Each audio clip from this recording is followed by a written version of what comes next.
Hello everyone, welcome to my channel. ఈరోజు 2 breakfast recipes అయితే మీతో షేర్ చేద్దామనేసి అయితే ఈ వీడియో అయితే చేస్తున్నాను అనమాట. ఫస్ట్ కారం చట్నీ, అలానే గుంత పొంగనాలు రెసిపీ అనమాట. బ్రేక్ఫాస్ట్లోకైనా అలానే ఈవినింగ్ స్నాక్స్లోకైనా తినచ్చు అనమాట. ఫస్ట్ ఈ కారం చట్నీ వచ్చేసి దోశలోకైనా అలాగే బోండా బజ్జీలోకైనా కూడా చాలా బాగుంటుందన్నమాట. ఇప్పుడు కారం చట్నీ ఎలా ప్రిపేర్ చేసుకోవాలో చూద్దాం. ఒక 3 టమాటాలు తీసుకొని సన్నగా ఇలా కట్ చేసుకొని జార్లో వేసుకోవాలి. తర్వాత ఒక 2-3 వెల్లుల్లిపాయలు, అలాగే ఒక హాఫ్ ఆనియన్, అలాగే మీ కారానికి తగినట్టు ఎండుమిరపకాయలు, 1/2 టేబుల్ స్పూన్ ధనియాల పొడి, 1/2 టేబుల్ స్పూన్ ఉప్పు వేసుకొనేసి మెత్తగా అయితే మిక్సీ పట్టుకోవాలన్నమాట. ఇలా మెత్తగా మిక్సీ పట్టుకున్న తర్వాత ఇప్పుడు పోపు అయితే వేసుకోవాలి. ప్యాన్లో 1 టేబుల్ స్పూన్ ఆయిల్ వేసుకొని ఆవాలు, పచ్చిశనగపప్పు, అలాగే కరివేపాకు కూడా వేసుకొని ఫ్రై చేసుకోవాలి. ఫ్రై అయిన తర్వాత మనం మిక్సీ పట్టుకున్న కారం చట్నీ కూడా వేసుకొనేసి ఒక 2 మినిట్స్ పచ్చివాసన పోయేంత వరకు ఫ్రై చేసుకోవాలి. ఫ్రై అయిన తర్వాత కొత్తిమీర వేసుకుంటే టేస్టీ సింపుల్గా కారం చట్నీ అయితే రెడీ అయిపోతుంది. ఒకసారి మీరు ట్రై చేయండి, చాలా సింపుల్గా అయితే చేసుకోవచ్చు అనమాట. ఇప్పుడు ఇడ్లీ బ్యాటర్తో గుంత పొంగనాలు ఎలా ప్రిపేర్ చేసుకోవాలో చూద్దాం.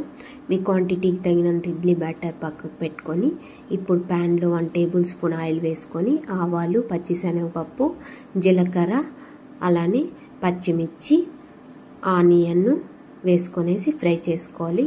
ఎక్కువ ఫ్రై అవ్వాల్సిన అవసరం లేదు, లైట్గా ఫ్రై అయితే చాలు.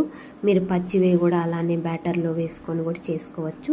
కాకపోతే ఇలా చేసుకున్నామంటే టేస్ట్ ఇంకా బాగుంటుంది. ఆనియన్ ఫ్రై అయిన తర్వాత ఇప్పుడు కరివేపాకు, అలాగే క్యారెట్ కూడా వేసుకొని లైట్గా ఫ్రై చేసుకోవాలి. మీకు నచ్చిన వెజిటేబుల్స్ వేసుకొని కూడా ఇలా ఫ్రై చేసుకొని వేసుకోవచ్చు అనమాట.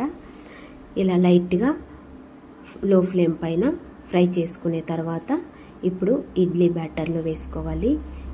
ఇలా ఇడ్లీ బ్యాటర్లో వేసుకొనేసి చల్లారిన అవసరం ఏమీ లేదు, అలానే ఫ్రై చేస్తూనే వేసుకోవచ్చు.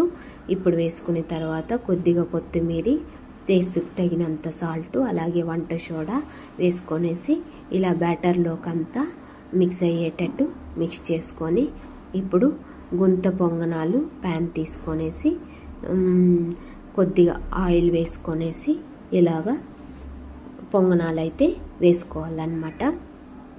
పొంగనాలు వేసుకొనేసి ఇలా మూత పెట్టుకొనేసి లో ఫ్లేమ్ పైన ఒక 2 to 3 మినిట్స్ అయితే ఫ్రై చేసుకోవాలి. హై ఫ్లేమ్లో పెడితే లోపల పచ్చిగానే ఉంటుంది, ఫ్రై కాదనమాట. ఇలా లో ఫ్లేమ్ పైన ఫ్రై చేసుకొని ఒక సైడ్ ఫ్రై అయిన తర్వాత ఇలా ఇంకొక సైడ్కి టర్న్ చేసుకోవాలి.